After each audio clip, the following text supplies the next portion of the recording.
Ser dono de empresa e contratar pessoas não torna ninguém líder. Passa 5 dias anotando as coisas que você faz. Um atleta de alta performance, ele entende que descanso também é treino. O que define um líder de alta performance como dono de uma empresa? E aí eu não sabia como que eu conseguia. Simplesmente as coisas foram acontecendo. Seja muito bem-vindo a mais um episódio do podcast mais poderoso de vendas desse Brasil, que é o Pode Vender.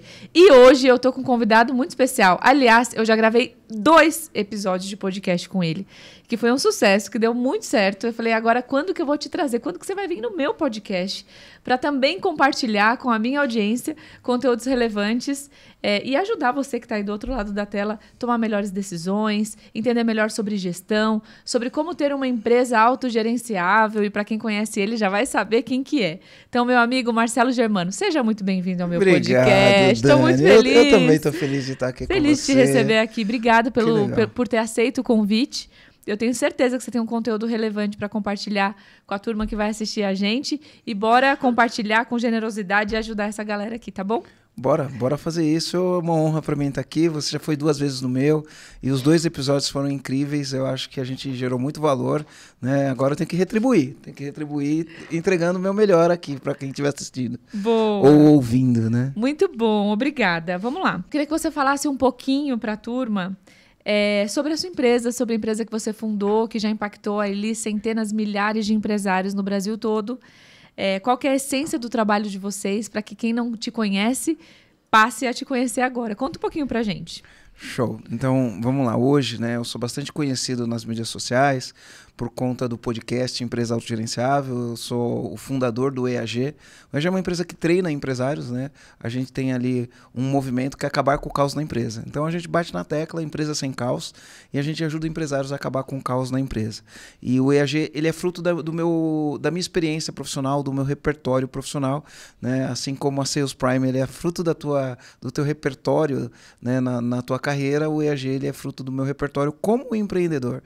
Eu comecei a trabalhar muito cedo, com 13 anos de idade, comecei a trabalhar com meu pai. Meu pai era dono de um pequeno e médio negócio. E depois montei minha empresa. Em 1996 eu montei minha primeira empresa. Foi uma empresa que não deu certo. Em 98 eu montei uma outra empresa. E essa empresa foi uma escola para mim, que é a Luma Despachante. Foi uma grande escola. E eu saí de uma pessoa que monta uma empresa e começa quebrado, para uma empresa que fatura, né, múltiplos 8 dígitos com mais de 100 colaboradores. Eu saí de uma vida que, enquanto eu estava tentando sobreviver, eu trabalhava 16 horas por dia, e depois que eu saí do modo sobrevivência e comecei a ganhar dinheiro, porque eu ganhava dinheiro, mas eu continuava no modo sobrevivência, né? Eu continuava trabalhando 16 horas por dia, sem tirar férias, sem fazer nada. E aí, fruto dos aprendizados que a gente tem quando a gente começa a empreender, começa a crescer, começa a ganhar dinheiro, começa a conquistar novos clientes, e aí chega uma hora que a gente tá atolado num monte de coisa, se vê no caos, e eu tive que buscar ajuda e começar a fazer lição de casa, né? O empresário, normalmente, ele começa construindo a casa pelo telhado, né? E foi mais ou menos o que eu fiz. Eu acho que é o que a maioria das pessoas fazem. Aí tive que arrumar a casa, tive que aprender a fazer gestão, tive que aprender a liderar. Não é porque você montou uma empresa que você é líder. E isso é uma coisa assim, ó. A pessoa tem que ter muita clareza disso, cara. Não é porque você montou uma empresa e contratou pessoas que automaticamente você se torna líder, né? Liderança não é um cargo, né? Liderança é muito mais do que um cargo, né? Ser dono de empresa e contratar pessoas não torna ninguém líder, né? Então eu tive que aprender a lidar com essas coisas, tive que aprender a organizar processos, tive que aprender a trabalhar com metas, tive que aprender a trabalhar com indicadores, né? Tive que aprender a descentralizar, a delegar. Uma das dificuldades do empresário é como que delega, né? Sim. Tive que aprender a sair do caos, a trocar roda com o carro andando. Esse é o grande dilema, né? Como que eu faço para trocar roda com o carro andando? A pessoa vem no caos total e ela precisa trocar essa roda, precisa arrumar isso, mas não dá para parar o carro para arrumar, né? Sim. E aí tive que aprender a fazer isso, e aí fruto disso foi que eu consegui ter liberdade. Eu fui morar nos Estados Unidos, olha que coisa. Eu não tirava férias, comecei a tirar 4 férias por ano. Aí eu fui morar nos Estados Unidos, fiquei 7 meses. Tendo uma empresa com mais de 100 funcionários, fiquei 7 meses. Voltei, morava em São Paulo, me mudei para Florianópolis. Abri outra empresa em Florianópolis. E aí as pessoas perguntavam, como você consegue, né? Ter duas empresas, um monte de funcionário, e você consegue tirar férias, você consegue vir nos eventos, né? A gente participa de muito evento, a nossa agenda de evento ela é uma agenda que demanda. Como você consegue? Me ensina a fazer gestão do meu negócio? E aí eu não sabia como que eu conseguia. Eu simplesmente, as coisas foram acontecendo. E aí eu tive que fazer uma engenharia reversa, né?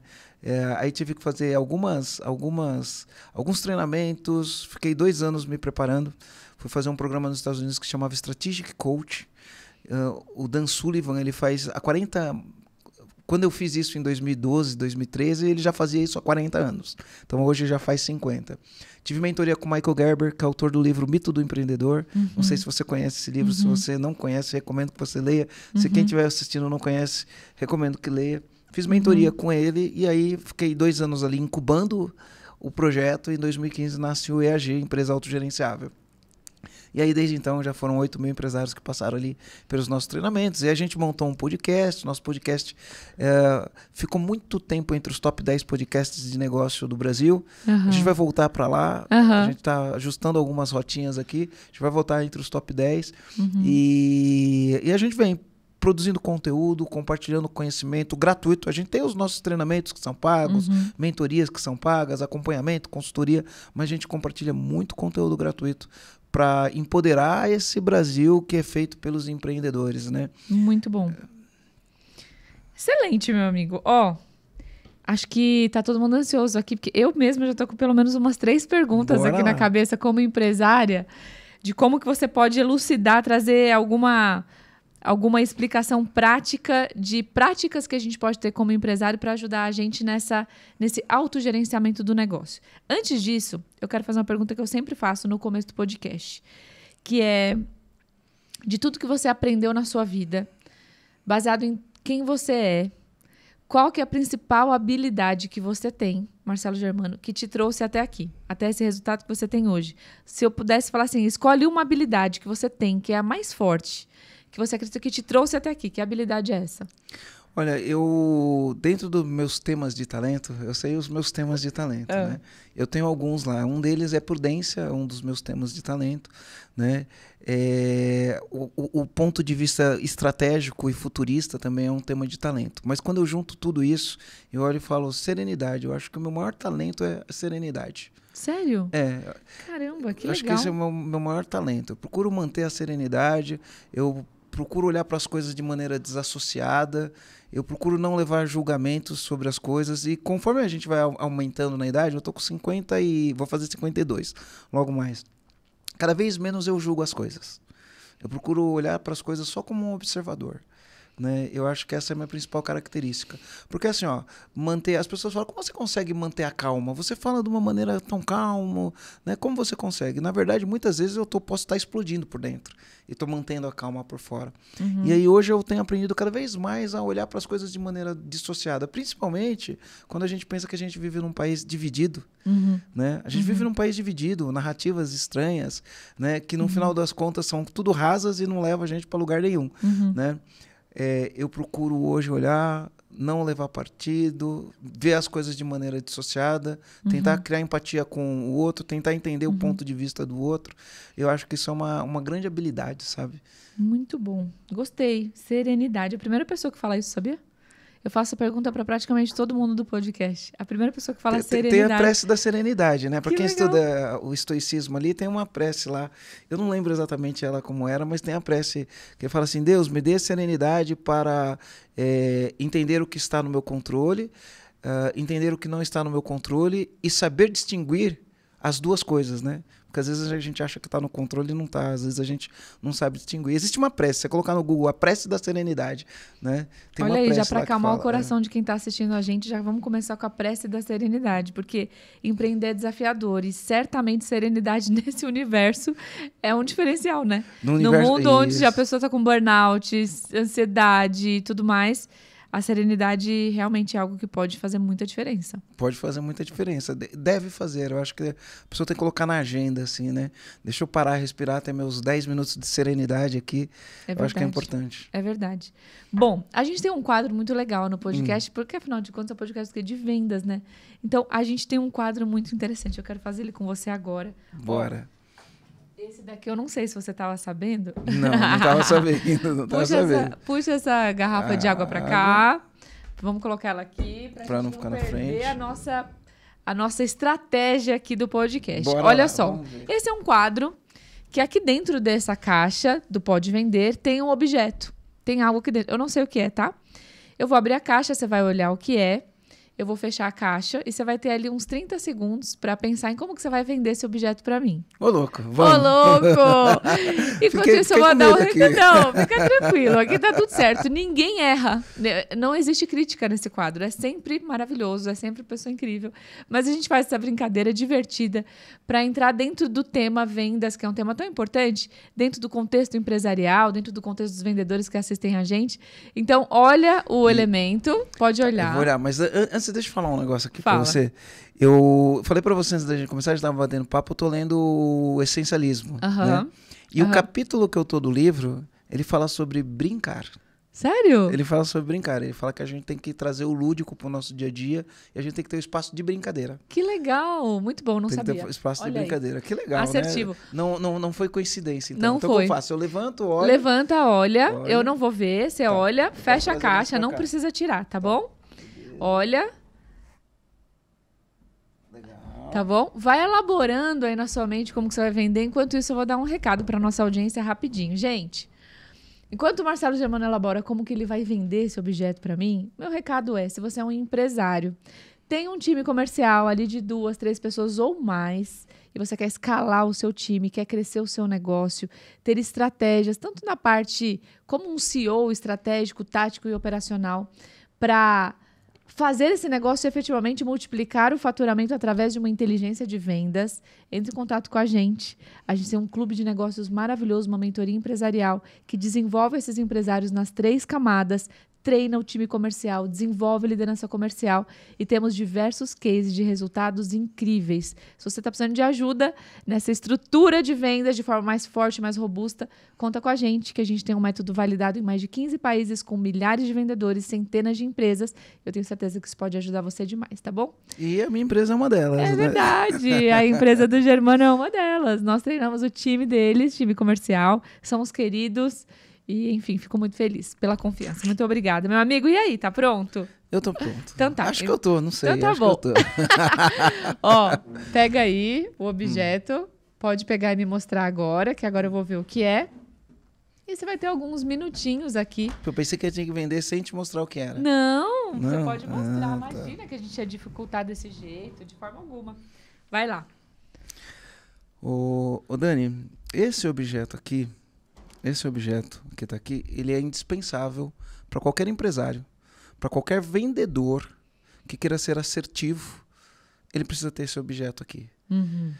Para quem quer trabalhar com performance, no final do dia não adianta eu vender de qualquer jeito, eu preciso vender e vender bem vendido, eu preciso olhar para a minha margem, eu preciso entender se eu estou dentro do meu resultado ou não. Eu não consigo fazer se eu não tiver um objeto como esse aqui. Isso é verdade. Ele é indispensável, né? Não conheço um vendedor que consiga trabalhar, ou não conheço um empresário que consiga trabalhar funcionalmente sem isso aqui. Sem isso aqui você fica disfuncional para trabalhar. Tá? Sem isso aqui você vai fazer muitas coisas no achismo, tá? E provavelmente você pode perder muito, mas muito dinheiro fazendo contas erradas na hora de vender, na hora de fazer proposta, na hora de calcular a tua comissão, na hora de calcular, não importa o que você vai usar ele para tudo, vai ser seu amigo pro resto da vida. Ótimo. E sem ele você fica totalmente disfuncional. Tá. Quanto que é? O que é? Uma calculadora, né? É uma calculadora. Tá. É uma calculadora. Bonita. É uma calculadora. E pelo preço que ela custa e o benefício que ela vai te trazer ao longo da vida, né? Eu não consigo imaginar um empresário ou um vendedor ou qualquer pessoa que tenha performance sem fazer cálculos. Eu também. Nossa, é super importante. Cálculo de margem, cálculo de KPIs, né? Tudo a gente consegue olhar aqui. Muito bom. Quanto que tá? Aí eu não vim preparado para isso. Uai, tem que vender até o final. Tem que ir até o fechamento? Até o fechamento. Tem que ir até o fechamento? Olha, uma calculadora como essa daí, você vai pegar ela na irrisória quantia de R$ 199. R$199? R$ 199. Carinho, não é não? 199 é meio caro, não é não? Eu não sei, mas se você for fazer uma venda de $1 milhão e você fizer o cálculo errado, eu acho que o tamanho do prejuízo pode ser gigantesco, né? Quanto que... Né? Pensa um vendedor que vai fazer uma venda de alto ticket, ele vai fazer uma venda de R$1 milhão, né? Se ele errar 1% na comissão dele, a gente está falando de R$10 mil. Perto de 199, perto né? de 199, eu não correria esse risco. Entendi. Tem um descontinho? Ai, Daniel, eu não gosto de trabalhar com desconto, sabe? Desconto, eu acho... quem não consegue gerar valor, trabalha com desconto, É não verdade. Você fez uma ancoragem boa, tá bom. E à vista ou parcelado, tanto faz, o mesmo valor. Esse é o valor à vista, né? Parcelado tem a gente faz até em 12, mas tem um jurozinho. Tá bom. 12 de R$19,99. Tá baratíssimo. 12 de R$19,99, imagina. Tá comprado. Fechou, meu amigo. Vou comprar. Eu compro tudo. Aqui minha função é comprar tudo, porque já é meu convidado, eu vou fazer o quê? Salva de palmas. Salva de palmas pro nosso vendedor do dia. Excelente, vou guardar aqui. Ó. E aí, vamos lá, como eu me saí? Me fala aí nesse treino. Como foi a experiência de vender? Olha, eu quando... Enfim, eu fui pego de surpresa, né? E aí, esse improviso aqui eu acho que é legal, mas não é minha maior habilidade, né? Precisou puxar serenidade aí dentro, né? Pra ficar em paz. Mas eu acho que foi uma experiência legal. Foi sem dúvida. É uma brincadeira, né? A gente traz isso pra trazer essa descontração. E a ideia não é a gente avaliar o como da venda, até porque a gente traz objetos que não tem nada a ver. É uma brincadeira gostosa pra gente trazer o quanto que, primeiro, a gente está preparado para circunstâncias importantes. Isso tem tudo a ver também com a vida de um empresário, né? O quanto a gente está preparado para situações que não foram previstas é fundamental para a gente saber como agir. E não necessariamente a gente vai saber como agir, mas quando a gente está perto de pessoas que já passaram por aquilo e sabem como agir, a gente tem chance de errar menos. Você falou uma coisa muito interessante, que abrir um CNPJ e contratar pessoas não torna um empresário líder. Define pra gente, Marcelo, com toda a sua experiência e todos os milhares de empresários que você já mentorou e mentora, o que define um líder de alta performance? Quais são os elementos que ele precisa ter para você avaliar ele como um dono, um líder de alta performance? Legal. Eu gosto de uma frase, ela não é minha, do professor Vicente Falcone, que ele fala que líder é aquele que bate meta com o time fazendo certo.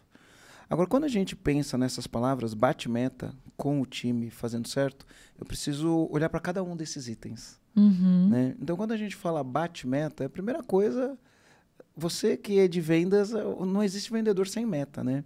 Então, para bater meta, a primeira coisa, eu preciso saber atribuir meta. E por incrível que pareça, Dani, as pessoas não sabem atribuir metas. A gente tendo acompanhado aí milhares de empresários que a gente já treinou, muitos não sabem, confundem meta com outra coisa. Então, por exemplo, a gente tem um desafio lá que a gente chama de desafio meta na parede. O empresário tem que se reunir com o time, estabelecer uma meta e faz um desafio junto com o time para poder fazer esse desafio, que é um desafio de fazer gestão à vista junto com o time para atingir um resultado. Os caras erram na hora de definir a meta. Então, às vezes, a meta que o cara estabelece, ele vai lá e fala assim, a minha meta é desenvolver um fornecedor para a área tal. Sabe? Um fornecedor para a área tal. Pois isso não é meta. Isso é um projeto. Não é uma meta em si. Né? Então, as pessoas erram na hora de estabelecer a meta. Tá. Então, ele tem que saber estabelecer a meta. Aí, a meta tem todas as características, porque aqui a gente tem que ir para um beabá. A meta tem uma característica, ela tem que ser específica, ela tem que ser mensurável, tem que ser um negócio que seja atingível, mas tem que ser um negócio que tire as pessoas da zona de conforto. Tá. Se não tirar da zona de conforto, não tem alta performance. E aí, ela precisa acontecer. Tá. Eu estabeleço meta com o time. Para estabelecer meta com o time, né, envolve contratar o time, envolve dar feedback para as pessoas, envolve conversar com as pessoas, envolve conhecer quem são as pessoas, envolve participar do processo, desde o processo de seleção e todo o processo de integração e o processo de desenvolvimento dessa pessoa. Né? Então, bater meta com o time não é chegar lá para o time e falar, time, a meta é essa e se vira. É você realmente estar ali praticando a liderança. Envolve você ajudar a pessoa a evoluir na carreira. Né? As pessoas, o Brasil é campeão mundial de turnover, 56% de turnover é a média brasileira. Algumas empresas é o dobro disso e as empresas que vão ser benchmarking vai ser ali para baixo de 40, né? Mas 40 ainda no mundo é muito alto, né? Todo mundo sofre com isso, vendas principalmente, né? Vendas o turnover em vendas ele é muito alto, porque o vendedor ele tem que lidar com muito não, né? E aí a resiliência da pessoa lidando com muito não, muitas vezes o vendedor não aguenta e ele sai, enfim. Você sabe de toda a história.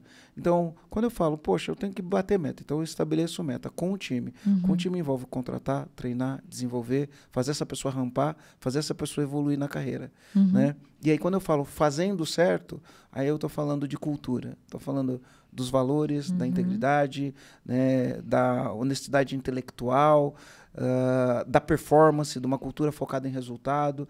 Eu estou falando disso. Então, quando eu falo que não se torna líder, você montou uma empresa, você não se torna líder, por quê? Porque liderança ela é uma coisa que ela envolve tanto questões de ordem prática, mas principalmente questões de ordem emocional. 70% da nossa liderança é emocional.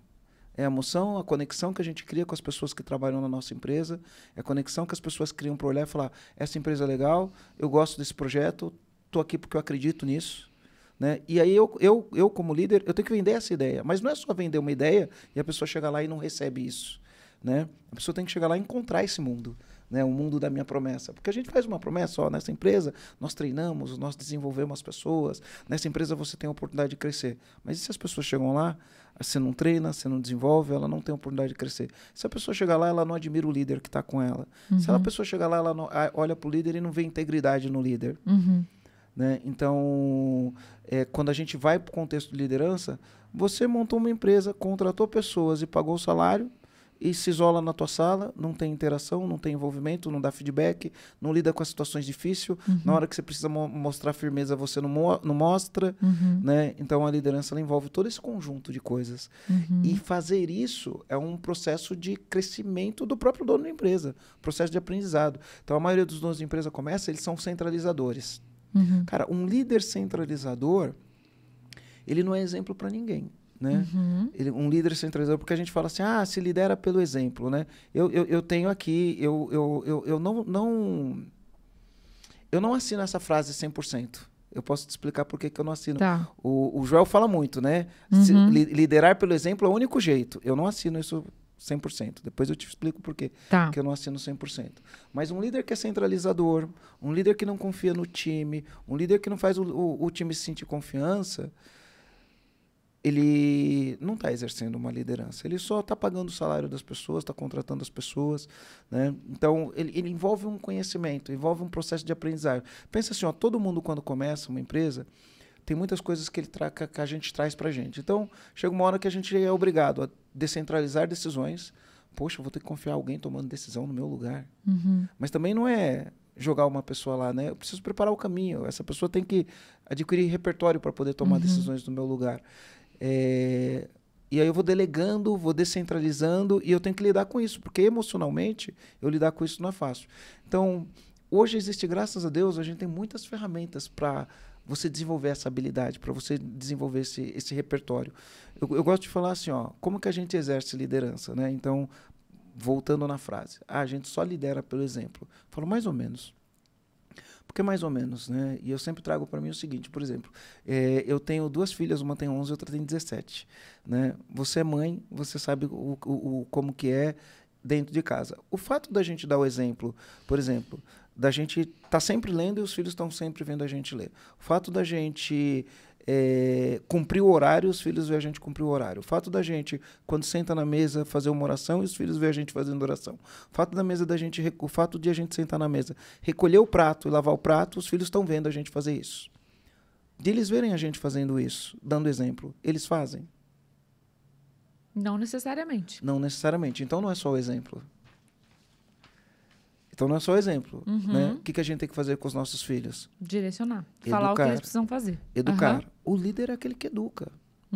Então, não adianta só dar exemplo. Eu preciso educar as pessoas. Eu preciso educar o funcionário. Eu preciso educar meus filhos. Então, o líder é aquele que ele dá o exemplo, sim, mas ele educa. Porque só dá o exemplo, porque às vezes o empresário, principalmente o empresário que é centralizador, ele está fazendo, centraliza, está na operação, está ali, ele é o primeiro a chegar, é o último a sair, mas não está educando as pessoas em volta. Né? Então, não é só dar o exemplo. Eu preciso dar exemplo, eu preciso educar. Como que a gente educa? Com a conversa. Tem uma frase que eu acho incrível, essa frase, está no livro Execução, né, do Rancharan. E ele fala o seguinte, ele fala que as empresas falham na execução. Então, ele fala, os planejamentos estratégicos falham na execução. E aí ele tem uma frase que ele fala assim, o diálogo está no cerne da execução. Olha que interessante. O diálogo está no cerne da execução. O que significa a palavra diálogo? Dia é dia mais logo, né? Dia é através de. Logo, sabedoria da palavra. Né? Através da palavra, né, está no cerne da execução. O diálogo. Então, o diálogo, a conversa, ela está no cerne da execução. Se eu quero liderar um time, eu tenho que saber conversar com as pessoas. Eu falei que o líder é aquele que educa. Mas como que eu educo? Eu educo conversando. Eu educo pautando fatos e dados. Eu educo dando feedback, né? É dessa maneira que a gente educa. A gente educa mostrando quais são os limites, onde pode ir, onde não pode ir. A gente educa reconhecendo as atitudes certas. A gente educa punindo as atitudes erradas. Não quero usar a palavra punindo, né? A palavra punição ela pode dar outros efeitos, mas estabelecendo limites do que é permitido, do que não é permitido. Então, a liderança, para mim, tem esse contexto. Né? Então, montar uma empresa, contratar pessoas, não é ser líder, é só montar uma empresa e contratar pessoas. Agora, eu desenvolver pessoas para que elas cresçam, desenvolver pessoas para acreditar na minha missão, desenvolver pessoas para fazer isso, esse trabalho é um trabalho árduo. A gente tem que desenvolver casca para fazer isso, porque o que a gente mais vai ter... Eu tenho uma frase, eu tinha uma frase, né? A gente vai ficando mais velho, a gente vai ficando mais tranquilo com essas frases. Eu tinha uma frase que era assim, a gente tem que estar sempre preparado para se decepcionar com as pessoas. Era a frase. Porque lidar com pessoas, muitas vezes, é frustrante. Muitas vezes é grandioso, né? Muitas vezes é grandioso, mas muitas vezes é frustrante. A gente sabe disso, né? Então, eu tenho que desenvolver essa carga emocional, né? Esse repertório emocional, essa casca emocional, para poder lidar com as situações no dia a dia e conduzir o time rumo aos objetivos que eu quero da minha empresa. Muito bom. Legal. Você falou uma coisa interessante, porque você acredita que tem pessoas que já nascem com habilidade de liderança mais bem desenvolvida e isso para ela é mais fácil? Ou pela sua experiência com mais de 8.000 empresários que você treinou, são habilidades que ele necessariamente precisa desenvolver e tem um passo a passo de como ele faz isso? Vamos lá. Eu acho que ninguém... Aquele negócio, líder nato. Para mim, eu acho que não existe líder nato. Tá? Por que eu falo que não existe líder nato? Na minha opinião, né? Não existe líder nato. Porque ninguém nasce sabendo estabelecer metas, ninguém nasce sabendo vender ideia, ninguém nasce sabendo conversar com as pessoas, ninguém nasce sabendo dar feedback, ninguém nasce sabendo como lidar com conflitos. Ninguém nasce sabendo isso. Isso são tudo habilidades que são desenvolvidas ao longo da jornada. Né? Agora, o que acontece existem pessoas que têm talentos que ajudam isso.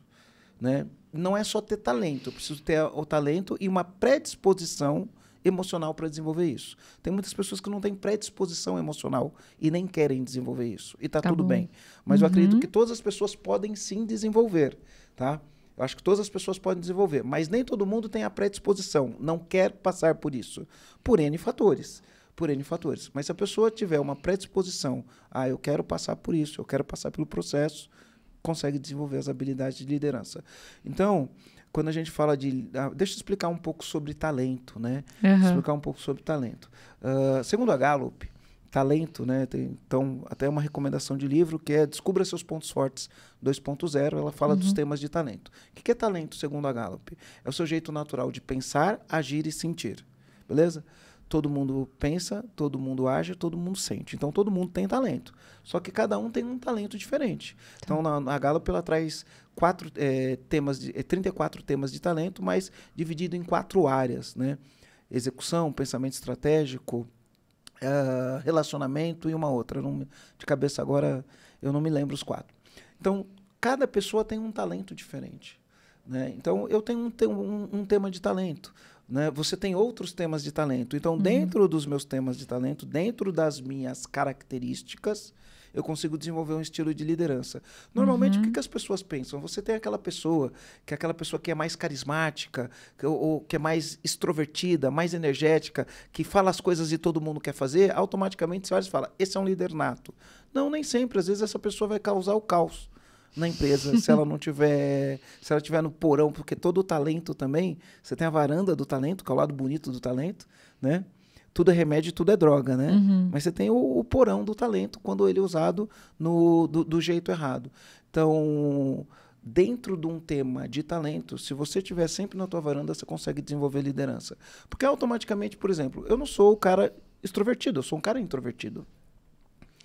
Eu sou um cara introvertido, não sou um cara extremamente extrovertido. Eu não sou aquele cara que chega lá e aí, galera, vamos fazer não sei o quê.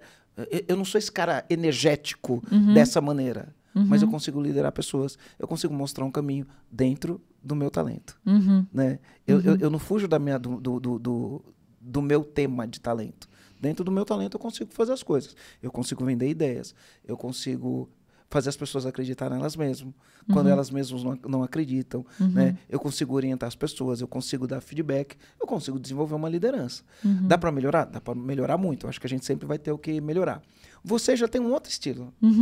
O teu tema de talento é diferente, o teu perfil comportamental é diferente do meu. Sim. Mas você consegue liderar dentro do teu estilo. Então, eu não acho que tem alguém que nasceu, que tem liderança nata. Mas também eu concordo com você. Eu acho que nem todo mundo, eu acho que todo mundo pode. Mas nem todo mundo tem predisposição ou quer liderar, né? Ou quer passar pelo processo. Tá? Então, sim, todo mundo pode, né? Poder não significa que todo mundo vai. Aí são coisas diferentes. Todo mundo pode ficar rico, não quer dizer que todo mundo vai ficar rico. Depende do que essa pessoa vai desenvolver. E pelo que você disse, e eu também acredito, que liderança envolve de forma muito forte questões emocionais. Com certeza. Porque desenvolver pessoas envolve uma habilidade emocional que precisa ser acima da média. Que precisa ser acima da média. E desenvolver habilidade emocional é a gente se conhecer, né? A gente saber responder quem é você, né? Pô, essa é uma pergunta muito difícil. Quem está ouvindo a gente ali, pega o papel e escreve assim, quem sou eu? Respira um pouco. Se dedica 20 minutos para escrever no papel quem é você. Pô, é difícil fazer esse negócio. E aí é quem sou eu na essência. Porque eu posso escrever lá, eu sou Marcelo Germano, eu sou empresário, eu tenho mais de 200 funcionários, eu faturo tanto, eu faço isso. Isso não é quem eu sou. Isso não é quem é você, é o que você tem. Né? É diferente de ser quem você é. Quem é na essência. Sim. Né? Então, a gente não consegue desenvolver uma liderança, a gente não sabe quem a gente é, antes de mais nada. Né? E essa busca, né, do autoconhecimento vai ser fundamental na liderança. Sem dúvida. Agora, você está falando aí, eu estou pensando aqui, ó. Você está falando assim, Dani, eu consegui ter 2 empresas, consegui morar 7 meses fora do Brasil, com mais de 100 empresários, a empresa performando. E aí tem uma dicotomia que eu ouço bastante gente falando no mercado, que é assim, cara, não se ilude de que você vai conseguir sair 100% do operacional e tocar a sua empresa à distância, essa empresa vai performar. Tem uma divisão de opiniões aí no mercado entre os empresários sobre essa percepção de ter um negócio que realmente te dá uma liberdade de você viver uma vida de mais desfrute, tendo um negócio que realmente gere receita de forma consistente, de forma previsível, e algo que você não precise ficar colocando a mão toda hora, sabe? Então, usando essa dicotomia e essa diferença de opiniões que a gente vê no mercado, eu queria que você me dissesse se você acredita que a empresa tem fases.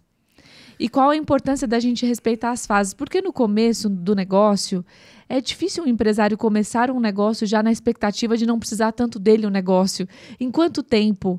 Né? Em quanto tempo de empresa? E quais são as questões fundamentais de uma empresa para que esse empresário consiga sair desse operacional, ter uma empresa autogerenciável e conseguir desfrutar um pouco mais daquilo que ele construiu? Isso é tempo de mercado? Isso é estrutura corporativa? Quais são as fases de uma empresa desde que ela começa e em que momento ele pode realmente tirar o pé e falar, não, eu tenho uma empresa autogerenciável? Então, vamos lá, né? Apesar da gente ter começado com o nome empresa autogerenciável, a gente, no nosso linguajar do dia a dia, a gente não fala mais esse nome. A gente fala empresa sem caos. Tá. Né? No linguajar. Por quê? Porque eu tive vários conflitos com o nome, o empresa autogerenciável. Porque assim, ó, olha a palavra autogerenciável. É uma empresa que se gerencia sozinha. Não, ela não se gerencia sozinha. Ela é uma empresa que tem gestão. Tá. Então, eu estou falando de gerenciáveis. O que é gerenciável é porque tem gestão. Para ter gestão, você precisa ter processos, você precisa ter indicadores, você precisa ter rotinas de gestão, né? Você precisa ter uma cultura de fazer gestão. Você tem que ter uma cultura de responsabilidade das pessoas, né? Você precisa ter pessoas preparadas, pessoas que entendam qual é o objetivo dela, pessoas que estejam comprometidas com a entrega daquilo que foi proposto. Tá. Beleza? Aí, o autogerenciável, ele tende a fazer com que as pessoas se iludam pelo nome de tipo, eu vou ter uma empresa que trabalha sozinha. A empresa não trabalha sozinha, ela não roda sozinha. A empresa precisa de gestão, né? Então, com o tempo, eu tive muitas questões em relação a esse nome. Por exemplo, eu peguei herdeiros, né? Eu sempre falo que existe uma diferença de herdeiro e sucessor, né? Eu peguei herdeiros que vinham fazer meu treinamento e falavam assim, cara, olha só, eu preciso deixar minha empresa autogerenciável porque eu não gosto desse negócio, né? Foi um negócio que meu pai criou, eu quero que ela fique autogerenciável. Eu cheguei a ouvir isso, porque eu quero pegar onda. Caramba. E aí eu falo, pô, mas não é isso que eu estou vendendo. Mas é isso que as pessoas compram. Né? É isso que as pessoas compram. Dentro de uma narrativa, quando eu falo, poxa, eu fui para os Estados Unidos e fiquei 7 meses e minha empresa continuou crescendo, né? Pô, é uma narrativa boa. Mas não estou falando que a empresa ficou sozinha. Poxa, a empresa estava ajustada, ela tinha as gestões, ela tinha os rituais, né? Ela tem números, eu consigo, num call de 1 hora na semana, entendeu quais são os projetos que estão em dia, quais os projetos que não estão em dia, qual o gestor que está entregando, qual o gestor que não está entregando. Né? A empresa não está rodando sozinha, a empresa está sendo gerida por pessoas que estão lá, sabendo com clareza qual é a função, qual o resultado, o que precisa, quais os projetos. As pessoas estão sabendo o que está acontecendo. Né? E aí, muitas vezes, as pessoas não querem preparar a empresa para isso. Então, sim, Dani, existem fases. Tá? Existe fase. E aí, quando eu falo assim, você fala, pô, tem uma dicotomia, né? Entre fazer a empresa crescer, colocar energia na empresa, porque assim, ó, onde eu coloco minha intenção, ali está minha energia. Onde eu coloco minha energia, aquilo se expande. Né? Poxa, se eu não estou colocando atenção, se eu não estou colocando energia, aquele negócio não vai expandir. Sim, eu concordo. Eu concordo com isso. Mas também o que acabou acontecendo, um negócio que eu aprendi com você, né? A gente tem 2 zonas de alto-resultado, né? A gente tem lá o quadrante esforço, né? Alto esforço, baixo esforço e resultado.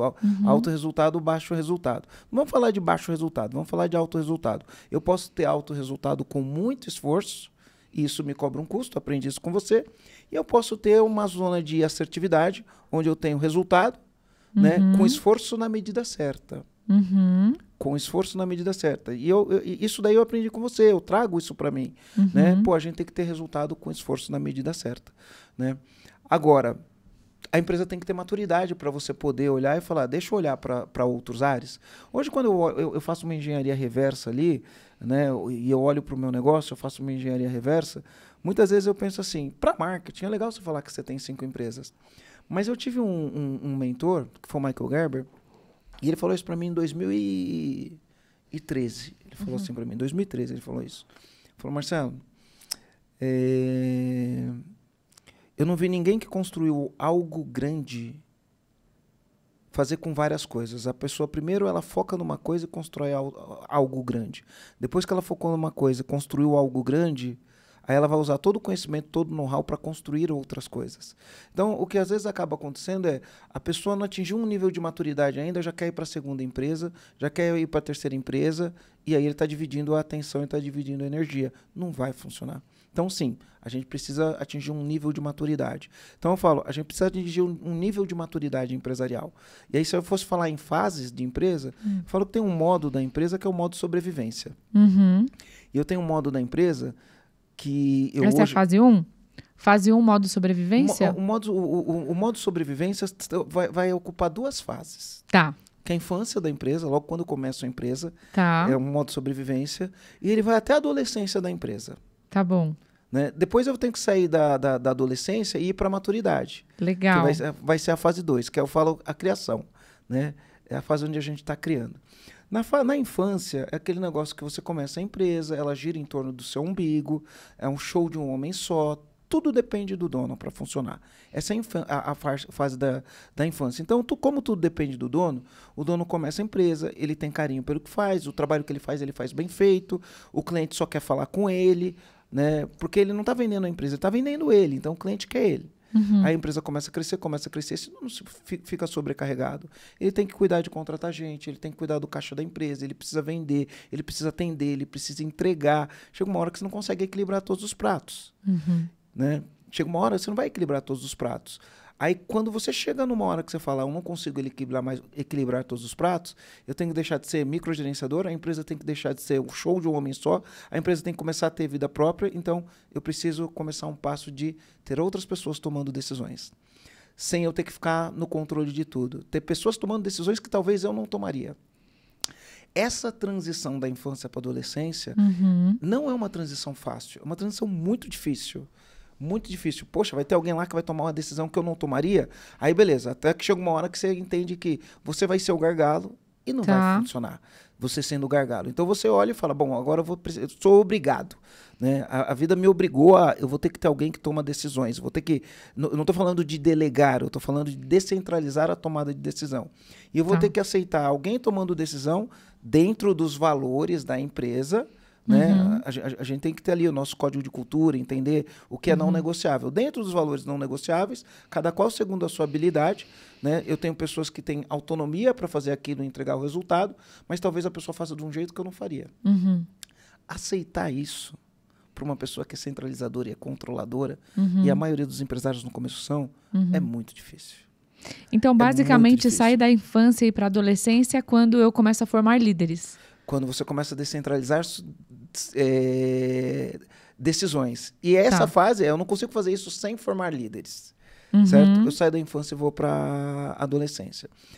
Então, ali, essa transição aqui, ela é uma transição bem difícil. Eu estou na fase da sobrevivência ainda. É uma fase de alto nível de estresse, né? O que caracteriza a fase de sobrevivência? É lutar ou fugir. Né? Então, a gente, na época das cavernas, a gente lutava ou fugia. A gente tinha que sair, tinha que caçar. Né? A gente tinha perigo, a gente corria do perigo. Ou a gente luta ou a gente corre. Essa é a fase toda empresa vai passar por uma fase de sobrevivência. Quanto tempo a empresa deveria ficar numa fase de sobrevivência? É que não é uma régua, sabe? Ela não é uma régua. Eu vou te explicar por que ela não é uma régua. Tá? Porque muitas vezes a pessoa entende que é o seguinte, ela pensa que é uma linha linear entre sair da infância, entrar na adolescência e atingir maturidade. Não é uma linha linear. É assim, para eu chegar na maturidade, eu preciso começar a agir maduro. Para eu chegar na maturidade, eu preciso começar a agir maduro. E o que é começar a agir maduro? Como uma empresa, o agir maduro é como uma empresa madura age. Uma empresa madura, ela tem meta, ela tem processos, ela tem um líder que lidera, ela tem as pessoas certas no lugar certo. Certo? Então, eu tenho que começar a agir como uma empresa madura age. O agir vem antes do se tornar, o ser vem antes do ter. Sabe? Primeiro eu sou, então eu tenho que me tornar uma empresa madura. Primeiro eu sou, depois eu faço, né? Depois eu tenho. Então, o ser vem antes. Essa mudança aqui, ela é uma transição. Então, algumas pessoas vão fazer isso mais rápido, outras pessoas vão demorar a vida inteira e não vão sair desse estado de sobrevivência. Não é uma linha linear. Porque se fosse uma linha linear, todas as empresas chegavam na maturidade. Não é uma linha linear. Entendeu? Então você fala, quanto tempo? Depende. Você está disposto a mudar seus comportamentos? Você está disposto a agir de maneira madura? Né? Você está disposto a montar uma empresa onde a base do resultado seja a confiança que você tem nas pessoas? Né? E que para isso, muitas vezes, você vai ter que ter conflitos e você vai ter que lidar com esses conflitos. Né? Você está disposto a agir desta maneira? Você vai chegar lá. Enquanto você não tiver disponibilidade para fazer isso, você não chega. Então, nem todo mundo chega. Então, não é linear. Não é quanto tempo. Né? É o quanto você está disposto a mudar a sua identidade, o seu DNA, né? Que é como você age, como você pensa, como você sente, para você atingir o resultado. Então, nem todo mundo vai chegar. Assim como nem todo mundo se torna um vendedor de alta performance, nem todo empresário sai do modo sobrevivência. Verdade. E aí, pegando o gancho da pergunta que eu fiz sobre ter uma empresa sem caos e poder estar mais distante dela pensando em desfrute em algum momento, porque também tem duas formas de pensar, né? Tem a forma de pensar que você precisa se distanciar da empresa para desfrutar, e tem a forma de pensar que você pode continuar trabalhando e desfrutando, que é, por exemplo, o pensamento do Flávio. A cultura de pensamento mental dele é: eu consigo continuar produzindo em alta performance e ao mesmo tempo desfrutando. Eu acho que esse é um pensamento legal, eu gosto. Eu estou amadurecendo meu pensamento para entender. Porque parece que quando a gente está trabalhando em alta intensidade para construir algo e trazer maturidade, não sobra tempo para desfrute. Então, isso está mais relacionado à nossa gestão do tempo e à percepção que a gente tem do trabalho, ou, de fato, ao nível de maturidade da empresa. Entendeu a pergunta? Eu posso desfrutar na fase de sobrevivência ou não? Vamos lá. Essa é uma pergunta complexa que não dá para responder ela de maneira rasa. Sim. A gente tem que responder ela com bastante serenidade, né? Usar o meu talento aqui da serenidade. A gente tem que responder com bastante serenidade, né? Um atleta de alta performance, ele entende que descanso também é treino, né? A gente tem que entender o que significa desfrutar, né? Acho que você já respondeu, não é complexo. Tá muito claro para mim. O que significa desfrutar, no final das contas, né? A gente precisa descansar, a gente precisa do ócio criativo, a gente precisa desse tipo de coisa. E muitas vezes a gente vai olhar e falar assim, pô, eu tenho que trabalhar em alta performance. O que é alta performance? É a gente se manter ocupado ou é a gente produzir resultado? Aí, uma coisa interessante, eu usava muito no começo o equilíbrio entre a vida pessoal e profissional. E eu aprendi algumas coisas sobre equilíbrio entre a vida pessoal e profissional. Se eu pegar uma balança, o que é equilíbrio? Se eu tenho uma balança, então a balança vai ter aqui 2 pratos, um do lado, outro do outro. Né? Se eu colocar 100 quilos de um lado e 100 quilos de outro, eu estou em equilíbrio, certo? Se eu colocar 0 quilo de um lado e 0 quilo do outro, eu também estou em equilíbrio. Cara, eu posso estar em equilíbrio tendo uma vida sem intensidade, tanto profissional e sem intensidade pessoal. Tá em equilíbrio essa vida? Se eu for pensar como uma balança, tá em equilíbrio. É esse equilíbrio que eu quero. Agora, eu posso olhar e falar, eu posso ter uma vida intensa, profissional, e intensa, pessoal. Se eu tiver o mesmo peso de intensidade, eu continuo em equilíbrio. Faz sentido para você? Sim, faz. Então, é isso que as pessoas acham. Elas acham que é o seguinte, para eu poder desfrutar, eu tiro todo o peso da intensidade do que eu preciso no meu profissional e coloco no meu pessoal. Pô, se eu fizer isso, eu saio do equilíbrio. Eu preciso dosar essa coisa, dosar a intensidade. E por incrível que pareça, é contraintuitivo. Mas você ser intenso é você fazer menos, não é você fazer mais. Você ser porque intenso vem de intencional também, né? Você ser intenso não é você fazer um monte de coisa. É você fazer uma coisa muito bem feita. Né? É você focar naquilo que você tem habilidade e aquilo que você entrega. Aí você consegue ser intenso. Eu aprendi uma frase com o Brian, eu sempre dou referência, né? Brian, hoje ele é meu diretor de operações. Eu aprendi uma frase com ele que ele fala, indivíduo. Olha a importância da gente entender a etimologia das palavras, né? Indivíduo. Tudo que tem in na frente significa não. Não é incompetente, é uma pessoa que não tem competência para fazer algo, certo? Tem um in na frente. Tudo que tem um in na frente é não, tá? Indivíduo, divisível, divisível, indivíduo, não divisível por 2. Então a gente não divide por 2. As pessoas ficam querendo dividir, né? Mas o ser humano, ele não é divisível por 2. Ele é único, ele é inteiro, ele é íntegro, ele não se divide por 2. Então, poxa, eu tenho que olhar para a minha vida, eu com 51 anos, eu tenho que olhar para a minha vida e falar assim, eu não sou divisível por 2, porque eu só tenho uma vida, né? Então, isso tem que estar integrado na minha vida. Agora, eu posso escolher ser intenso no meu trabalho e ser intenso, né, na minha geração de valor do trabalho. Isso não significa trabalhar 16 horas por dia e não dormir, e no outro dia eu acordar e não conseguir refletir. Isso não significa eu ser aquele workaholic que se orgulha de falar que é workaholic, né? E aqui é um soco no estômago de quem se orgulha de falar de que é workaholic. A pessoa se orgulha de falar que é workaholic, não dorme. Os estudos mostram, se você não dorme, a tua cognição vai lá embaixo, a sua capacidade de tomar decisões ela é super reduzida, né? Se você não para, ó, hoje quando a gente pensa em cada vez mais as pessoas estão tomando ansiolíticos, cada vez mais as pessoas estão em burnout. O workaholic, inevitavelmente, ele vai entrar em burnout. É produtivo estar em burnout? Não. Extremamente desgastante, né? Emocionalmente, para quem, né, já viveu isso. Para quem entra em burnout. É produtivo entrar em burnout? Não é produtivo. Então, aquela ilusão de ser workaholic, porque acha que vai produzir mais e entrar em burnout, é um ponto de vista que a pessoa tem que parar e refletir e vai falar, opa, será que existe uma terceira via? Porque se as pessoas se permitirem a perguntar, e se? E se houvesse uma maneira de eu ser altamente produtivo, né, sem necessariamente ser workaholic, no sentido de trabalho 16 horas por dia, de sábado a domingo, 7 dias por semana, e não durmo direito, não cuido da minha saúde, não me alimento direito, E se ele perguntar, e se houvesse um jeito de eu ser intenso naquilo que eu faço? E se houvesse um jeito de eu ser bom naquilo que eu faço? E se houvesse um jeito de eu entregar muito resultado? Cuidando da minha família, dormindo bem, porque o sono é uma coisa não negociável.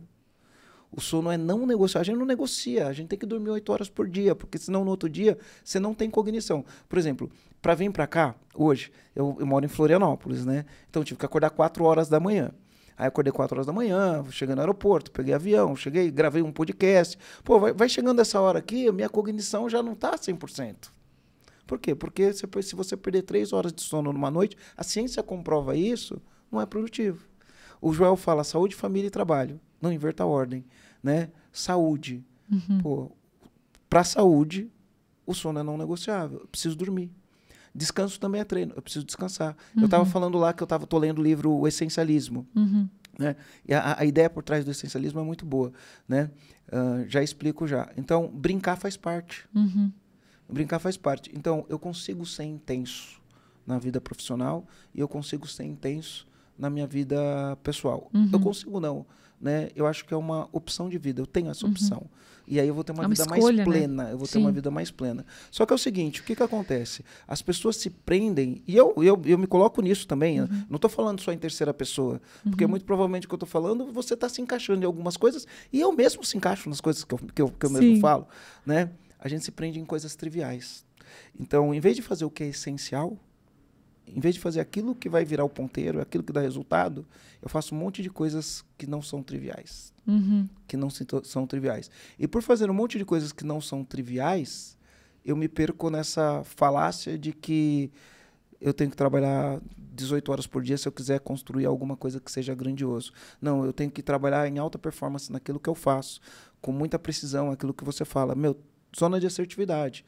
Tenho que trabalhar numa zona de assertividade, onde o que eu faço. Agora, é um aprendizado ao longo da vida, né? Ninguém nasce sabendo fazer isso. Sim. E muitas vezes a gente escorrega. Mesmo sabendo, muitas vezes a gente escorrega. E aí, vamos lá, né? Pensa o seguinte. Eu tenho as coisas que eu controlo, né? Quando a gente começa a entender do desenvolvimento humano, a gente tem que entender que existem duas coisas. Tem as coisas que eu controlo e tem as coisas que eu não controlo. Inclusive a prece da serenidade. Tem a prece da serenidade, né? Eu falei da prece da serenidade. Tem as coisas que eu controlo e tem as coisas que eu não controlo. Beleza? Quando eu olho nas coisas que eu controlo, eu falo das coisas que eu controlo, qual que vai me levar onde eu quero chegar. Esse é meu foco. Agora tem as coisas que eu não controlo. As coisas que eu não controlo não dependem de mim. Elas vão acontecer independente da minha vontade. Elas vão acontecer dependendo da minha vontade. E quando elas acontecem, eu reajo ao que acontece. As coisas que eu controlo, eu não vou reagir em relação às coisas que eu controlo. Eu vou agir em relação às coisas que eu faço. O que acontece no dia a dia? Você se perde com coisas triviais, baseado nas coisas que acontecem que não estão no teu controle, e perde o foco. Uma frase que você falou para mim, segue o plano e não se distraia. A pessoa se distrai, e aí faz um monte de coisa, e nenhuma delas é o que vai levar ela para onde ela quer chegar. Né? Elimine as distrações, né? Elimine as distrações. Elimine as distrações. Né? E tem uma coisa muito legal, desculpa, tem uma coisa muito legal que é simples, é um exercício simples que eu convido todo mundo a fazer. Passa 5 dias anotando as coisas que você faz. Todos os dias. Chega no final do dia e você anota. De preferência ao longo do dia para você não esquecer. Você anota, poxa, eu já acordei, eu fiz isso, eu gastei tanto tempo nisso. Vai dar um trabalhinho nesses 5 dias. Mas a hora que você olha tudo aquilo e você começa a classificar as atividades que você teve, o que aquilo está dentro do plano e são coisas que deveria estar no centro da sua atividade, porque é de fato aquilo que mexe o ponteiro do resultado que você quer, e coisas que você perdeu tempo. E quando eu coloco mexe o ponteiro, eu não estou falando só de negócio. Eu estou falando de, inclusive, ter a percepção de colocar na agenda o tempo que você vai ficar com seus filhos. Hoje eu preciso fazer isso. Se eu não colocar na agenda, é muito comum que todos os compromissos venham, a minha agenda está lá, as pessoas vão marcando reuniões, vão colocando coisas. Se eu não deixo espaços reservados para coisas que são importantes para mim, e que se não tivesse reservado facilmente, elas poderiam ser engolidas, eu não consigo ter a minha alta performance naquilo que também importa, que é tempo com a família. Sabe? Então, é uma coisa simples, mas que pode ajudar muito nessa gestão do tempo, né? Se você não escolhe, alguém escolhe por você. Exatamente. Então, se eu não coloco lá, alguém vai falar, tá livre, vou usar. Se você não escolhe, alguém vai escolher por você. né? Então, fazer essa escolha. Então, ó, só para a gente não perder aqui o rumo, né? O negócio da falácia do workaholic, ninguém construiu nada sem trabalhar 16 horas por dia. Na verdade, o que fez a pessoa construir alguma coisa foi onde ela colocou o foco e a atenção dela. Né? E aquilo que vai fazer uma grande diferença. Sim. E é lógico que a gente vai passar por fases, né? Com 30 anos a gente tem um nível de energia, um nível de testosterona, né? Com 40 você começa a pensar a vida de uma maneira diferente, com 50 você pensa a vida diferente. E a gente não é a mesma pessoa o tempo todo, a gente, no meio da jornada, a gente se transforma, né? Sim. Então, todo mundo se transforma no meio da jornada. Então, você agora tá... Da Dani que começou a Dani de hoje, houve uma transformação. E da Dani do futuro vai ter uma transformação. A gente se transforma no meio dessa jornada. A gente hoje pensa uma coisa, porque pode ser que daqui a 10 anos a gente pense diferente. Né? Pode ser que daqui a 10 anos a gente pense diferente. Então, é assim, ó, é possível você construir um negócio, você dar intensidade no negócio, mas não abra mão das outras coisas que são não negociáveis. A pessoa, para produzir em alta performance, tem que entender. Brincar faz parte. Se divertir na jornada faz parte. A família tá ali, ó. Saúde e família, né? Saúde e família, que o João fala. Pô, se eu não cuidar da coisa mais importante que é a minha saúde, como que eu vou cuidar da minha família e como que eu vou performar no meu trabalho? Trabalho 16 horas, durmo pouco, me alimento mal. Isso é um cara de alta performance? Porque as pessoas batem no peito com orgulho para falar isso, né? Mas isso é alta performance? Me alimento mal, não treino, trabalho 16 horas. Vai chegar uma hora que essa conta vai ter que ser paga. Essa conta vai ter que ser paga. Então, a gente precisa ter o tempo de respirar, sabe? Hoje eu consigo olhar para as coisas e falar, deixa eu dar uma respirada aqui. Isso tem a ver com maturidade de vida também, né? Porque nas fases da vida, se ela tá com 20 e poucos, 30 e poucos anos de idade, vendo nessa intensidade da construção, a gente às vezes se perde, mas acho que a maturidade com a idade, a gente também vai pensando assim, não, calma, eu não preciso decidir isso agora, eu posso pensar um pouco mais, eu posso ser mais cauteloso, não preciso ser tão impulsivo, né? Isso tudo contribui demais. Meu amigo, a gente tá chegando na parte final. Passou tão rápido, a gente vai ter que marcar uma segunda, tá? Porque a gente fala de coisas que tá no nosso coração, que a gente ama falar, né? O tempo... a gente entra em flow, entra em flow. E a galera tá aqui sim pensando, mas já tava tão bom, eu já percebi tanta coisa. Pois é, a gente vai ter que marcar uma segunda rodada. A gente já tá chegando ali na reta final.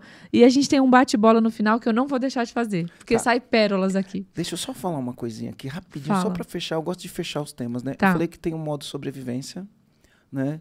Que ele vem da infância e adolescência, e depois a gente entra no modo criação.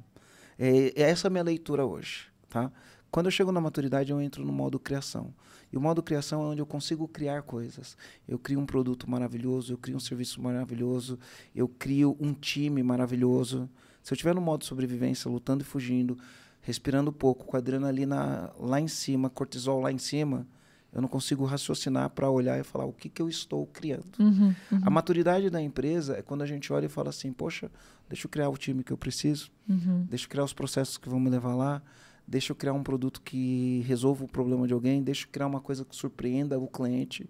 Quando a gente entra nesse modo de criação, aí a gente consegue exercer o nosso poder, né? Que é criar algo que faça diferença, que faça impacto, né? Então, eu vou ter esses dois modos, né? Sobrevivência. A gente está ali muito no cérebro reptiliano, trabalhando no luta ou fuga, e o modo criação, né? Que é quando eu penso e eu exerço. Porque, deixa eu trazer um pouquinho aqui para as minhas crenças, né? Olha que interessante. Quando eu estou falando do modo sobrevivência, eu estou pensando no instinto animal, certo? Luta ou fuga. Eu, como cristão, eu gosto muito da frase que fala assim, ó, porque Deus criou o homem à sua imagem e semelhança. Legal? Olha que interessante. Deus criou, Deus é o criador. Tem gente que, eu dou o nome de Deus, mas tem gente que acredita em outras coisas. Mas o mundo foi criado, existiu uma criação aqui desse universo, senão a gente não estaria aqui falando. Isso aqui foi criado. Então, o criador do universo eu chamo de Deus. A sua imagem e semelhança. Ele não fala Deus criou o macaco, o elefante, o dinossauro, a sua imagem e semelhança. Ele fala, criou o homem. Então, diferente de todos os outros animais que não desenvolveram a parte cognitiva do cérebro, né, eles vivem no luta ou fuga. né? Eles acordam, eles têm que lutar para caçar, para comer. A vida é lutar e fugir, lutar e fugir. Eu sou, para algumas espécies, eu sou predador, para outras espécies, eu sou presa. Se eu estou no meu momento de presa, eu tenho que fugir. Se eu estou no meu momento de predador, eu vou caçar. Beleza? O leão não cria nada, o elefante não cria nada, o macaco não cria nada. O único animal que existe na natureza que pode criar as coisas é o ser humano. Por quê? Porque ele foi feito à imagem e à semelhança de quem? De quem é criador. Do Criador. Então, a gente já nasce com o poder de criar as coisas. Porque isso foi dado pra gente. A gente nasceu com o poder de criar as coisas. Só que, quando a gente nasce, a criança não cria nada. A criança, ela vive no modo de sobrevivência. Está desenvolvendo. A gente tem que sair do modo de sobrevivência e entrar no modo criação. Né? Então, assim como é na vida pessoal, é numa empresa. A empresa começa, modo sobrevivência. Eu tenho que sair do modo sobrevivência e entrar no modo criação. Né? Quando eu entro no modo criação, eu atinjo a maturidade. Aí eu consigo criar coisas. Né? Aí eu consigo criar um time que entrega resultado. Eu consigo criar uma boa cultura. Eu consigo criar um bom produto, um bom serviço. Né? É essa transição que a gente tem que fazer. Sair do modo sobrevivência e entrar no modo criação. Beleza? Adorei. Só para fechar isso daí. Muito bom, muito bom. Não tinha pensado por esse lado, nessa amarração com a criatura, o criador e a capacidade de sair dessa primeira infância e dá para ter intencionalidade, fazer isso de forma intencional, entender as etapas, pedir ajuda, falar, olha, eu tô nesse modo aqui, gente, preciso sair. Dani, eu tô há 10 anos no meu negócio no modo sobrevivência, como é que eu faço para sair disso? Se associa a pessoas que já saíram, senta em mesa de pessoas que já saíram, que já passaram pelas etapas de desafio, que venceram os desafios, que vão te dizer como fazer isso. De forma metodológica, de forma passo a passo, porque todo mundo é capaz de aprender, né? É mais uma decisão mesmo. Pedir ajuda não é fraqueza, pedir ajuda é força. É força, com certeza. Meu amigo, bate bola aqui, ó. Bora, vamos lá. 4 perguntas, não pensa muito para responder, um ping-pong rápido, e depois você vai dar a sua mensagem final e falar onde as pessoas te encontram nas redes sociais, tá Legal, bom? Bora. Bate bola, um livro que todo empresário tem que ler. O Método Empreendedor. Boa. Uma ferramenta de gestão que é indispensável. Agenda. Ah, muito bom, muito bom. Uma referência de um líder que te inspira. Olha, uma pessoa que me inspirou foi o Abílio Diniz. Né? Eu não sei no dia a dia como era trabalhar com ele, mas ele para mim foi uma grande inspiração. Tá? Eu não posso falar da liderança com ele, mas a imagem que eu tenho, né, é que ele passou por um momento, enfim, teve um momento dele de arrogância, né, e ele chegou num momento onde ele atingiu uma serenidade. Essa é a imagem que eu tenho dele, um cara sereno, um cara sabe o que quer, um cara com energia, né, chegou nos 80 e poucos anos com energia, com a capacidade cognitiva lá em cima, era uma pessoa que eu admirava bastante. Boa. E para fechar em uma palavra, liderança para você é? Em uma palavra ou em uma frase? Não, uma palavra.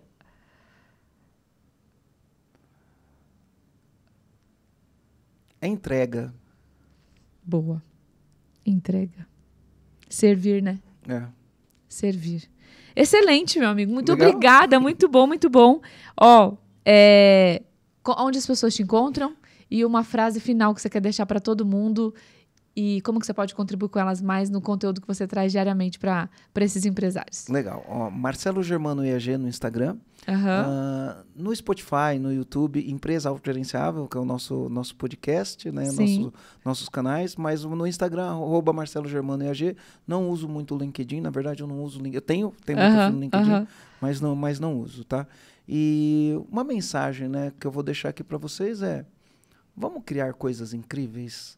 Né? Já que nos foi dado... Já que tem o dom aqui dentro, já que né? nos foi dado o poder de criar coisas incríveis, bora criar coisas incríveis. Maravilhoso. Obrigada, meu Legal? amigo. Minha amiga, Obrigada demais. Espero foi ter muito, muito bom. Aqui, espero tá? que vocês tenham aprendido, tirado insights, lições e coisas práticas que vocês vão colocar aí no dia a dia do negócio de vocês. Um grande beijo, obrigada e até o próximo episódio. Valeu. Tchau, tchau.